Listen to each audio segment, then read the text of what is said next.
మనం ఎప్పటికీ అన్నటికీ పేదోళ్ళం కాదు. నీవు ఆరాధించే దేవుడు ఆగర్భ శ్రీమంతుడు. ఏ రోజుకైనా నువ్వు గెలుస్తావు. నీ గెలుపును తన గెలుపుగా ఎంచుతాడు. ఏ రోజుకైనా నీ తల పైకెత్తుతావు. నీ తల పైకెత్తేవాడు నీ దేవుడే. ఏ రోజుకైనా నువ్వు విజయ పథాన్ని ఎగరవేస్తావు. నువ్వు ఎగరవేయటం కాదు, దేవుడే నీ పక్షాన నిలవబడి విజయోత్సవంతో ఊరేగించే దేవునిగా దేవుడు తన కార్యాలు జరిగించునుగాక. నేను ఎప్పుడూ చెప్తా, ఓటమి తప్పని రోజు కూడా గెలుపు నీదే. కానీ ఆ క్షణం వరకు అనిపిస్తుంది, ఓడిపోయినరా, అయిపోయిందిరా నా పని, అయిపోయిందిరా నా పని. నువ్వు ఎప్పటికీ ఓడిపో. ఎందుకో తెలుసా? నీవు ఆరాధించే దేవుడు ఓటమి ఎరుగని మకుటము లేని మహారాజు. ఆయన ఓడిపోయేవాడైతే ఆయన నమ్ముకున్న వాళ్ళు కూడా ఓడిపోతారు. అంటారు కదా, యదా రాజా.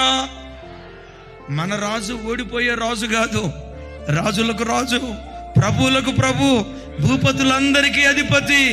సృష్టి ప్రారంభమైన ఆ దినం మొదలుకొని ఈ దినం వరకు ఎన్నడూ ఆయన ఓడిపోలేదు. ఎన్నడూ కాదు, ఎప్పటికీ ఆయన ఓడిపోడు. ఆయనకు పెట్టబడిన పేరే జయశాలి. ఎవరు నువ్వు నమ్ముకున్నావు? దూడలనా? నువ్వు దూడలు నమ్ముకున్నవాడివా?